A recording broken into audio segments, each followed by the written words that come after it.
Hi, my name is Randy Shear, and I'm a technical curriculum developer here at Jitterbit.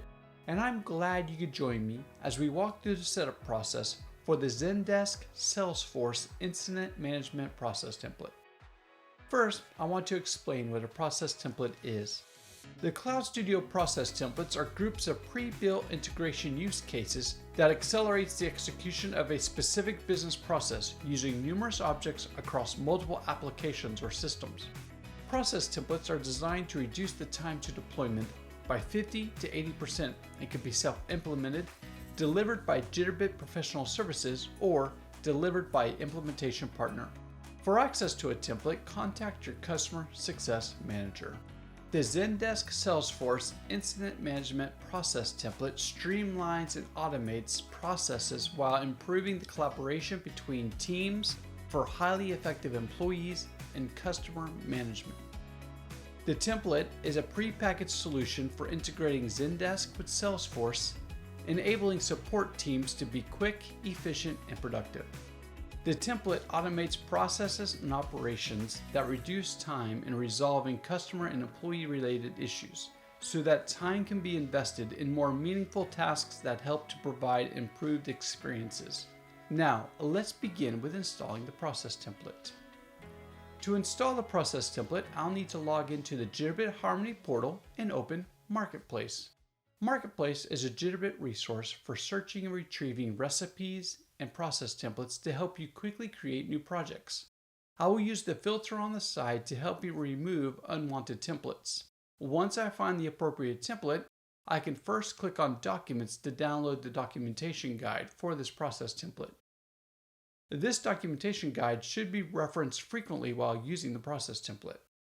After the documentation guide finishes downloading, I'll click on Start Project. I will be directed to the Download Customization screen. These files should be used by your company's Salesforce administrator as directed in the supporting documentation guide.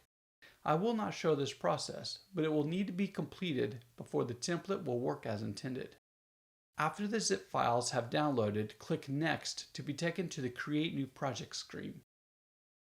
This process template has multiple projects with specific names that should not change, but I can add a prefix name to help manage the multiple iterations of this process template. I will then select my proper environment because Jitterbit is capable of having multiple environments. Once all these steps are complete, I'll click Create Projects. After the projects are created, I can either go back to Marketplace or go to Cloud Studio. I will continue to Cloud Studio where I will find my newly created projects. It is important to run each project in the proper order as listed in the documentation guide. After importing the projects, I'll open the first project listed in the documentation guide. Each project has its own independent set of project variables. To set the values of these variables, I will go to the project variable list by clicking the Actions menu icon, which are the three dots at the top of the project pane. I will then select project variables from the drop-down menu. Then set or modify the values as appropriate.